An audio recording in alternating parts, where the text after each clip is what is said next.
நினைவுகளை மீட்டும் சங்கீதங்கள் என்னை என்னை உடைக்க.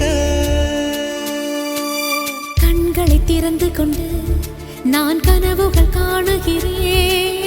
கண்களை மூடிக்கொண்டு நான் காட்சிகள் தேடுகிறேன். உன் பொன்விரல் தொடுகையிலே நான் பூவாய் மாறுகிறேன். பூமியில் நாம் வாழும் காலம் தோறும் உண்மையில்